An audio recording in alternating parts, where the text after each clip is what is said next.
in it. So they're supposed to be fun. The word functions in English means to work.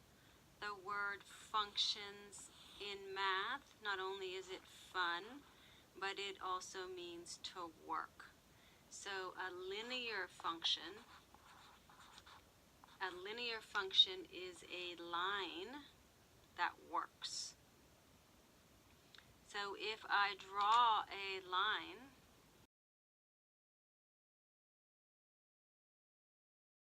a straight line, we need to know if this line is functioning, and one of the tests we have is called vertical line test.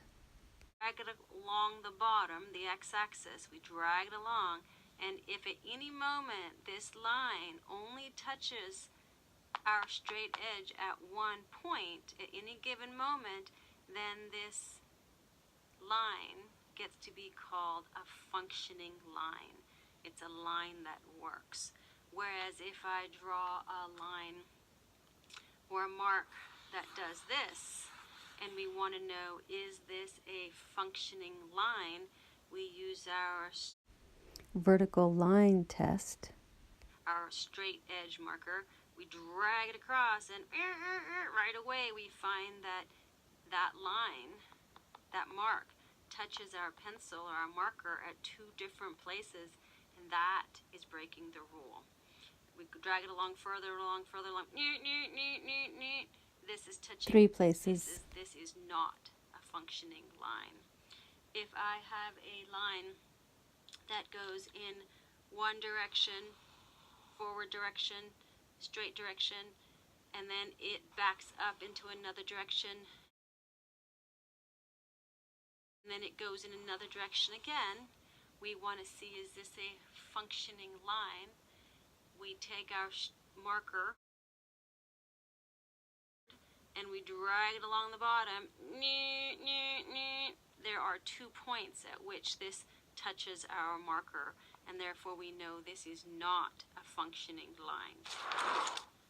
So a linear function is a straight line. This pen marker in my hand is a straight line. I could have it sticking straight up in the air. But to make things easier, since I'm going to draw them on paper all the time, I want the line just to be sort of flat on the paper. That'd make it a lot easier for me. So I could draw a line that's flat on the paper. Now, because I could have the paper in all kinds of different directions, if we're going to try to describe the line without making sure that even if you move the paper, we're still talking about the same line in space, what we do is we draw an XY coordinate. So the Y is the line that goes up and down, and I remember that because the letter Y has a line that goes up and down, and the x-axis is the line that goes laying down flat, and I remember that because when I draw my X, I exaggerate it and make it sort of flat. Every time I look at the letter X, I know that this is the flat laying one, and the Y is the one with this little really long line that goes up and down. So when I'm drawing a line, if I put that line on an X and Y coordinate, then I can tell people about this line even if they're not in the room, and they could draw a graph like mine. To do a line, you only have to have 2 points.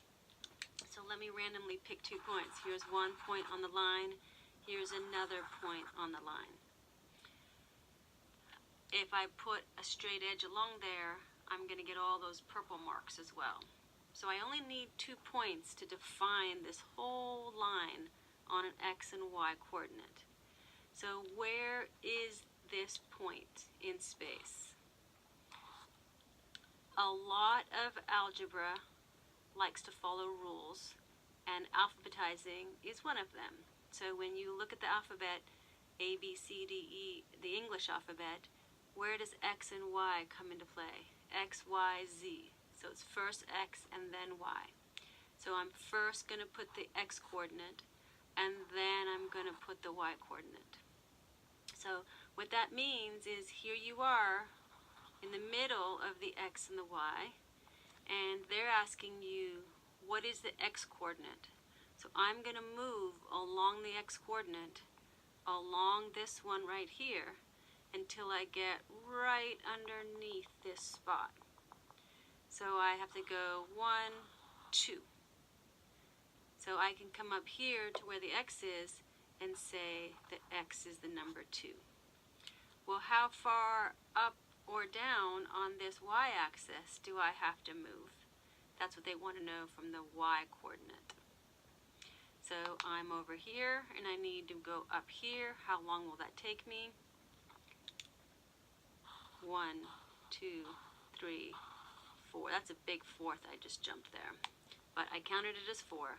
So 2, comma, 4. In alphabetical order, the x first, and then the y. Go over on the x first, and then go up on the y, because this is in alphabetical order. So what are the coordinates for this dot? X first, and then y, because it's in alphabetical order. So 1, 2, and then that's the y, the x, and then it hardly goes up at all. I'd say a quarter, not even a whole number, but a quarter. So a quarter is 25 cents, so 0.25. X coordinate, y coordinate.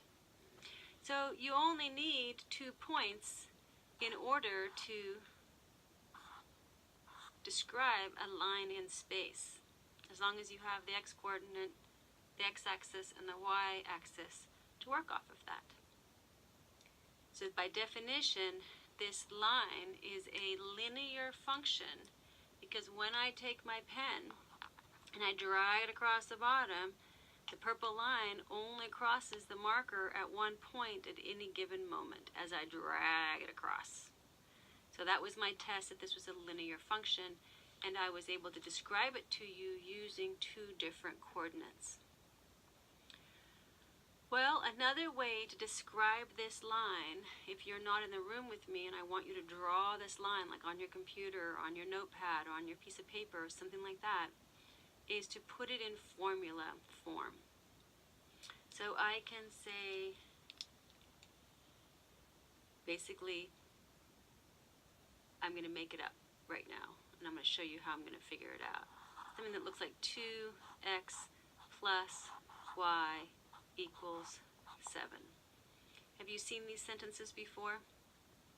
Math sentences. The x is talking about the x coordinate. The y is talking about the y coordinates. So this function, this math sentence, I like to call them when it has an equal sign, I call them a sentence. This math sentence might be describing this purple line. How could we test that? Well, if we know what the x is, right here, we know what that x is, and we know what the y is. If you were to plug the x into that and the y into this, and that sentence calculated out to be 7, then you would know that this equation describes this line. Should we try it? Let's get a new piece of paper.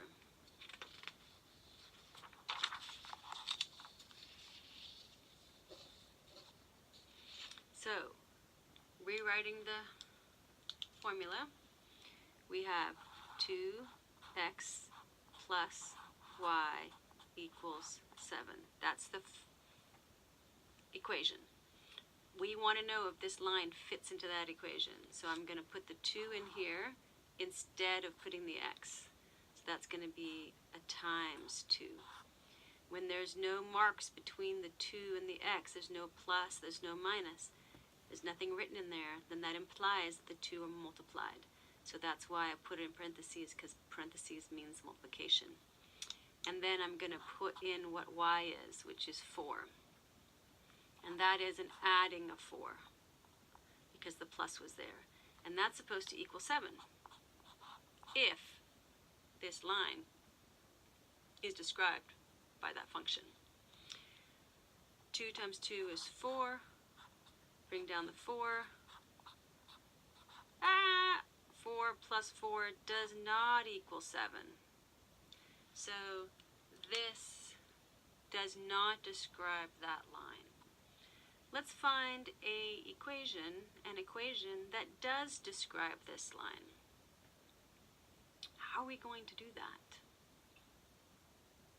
Let's not do it right now.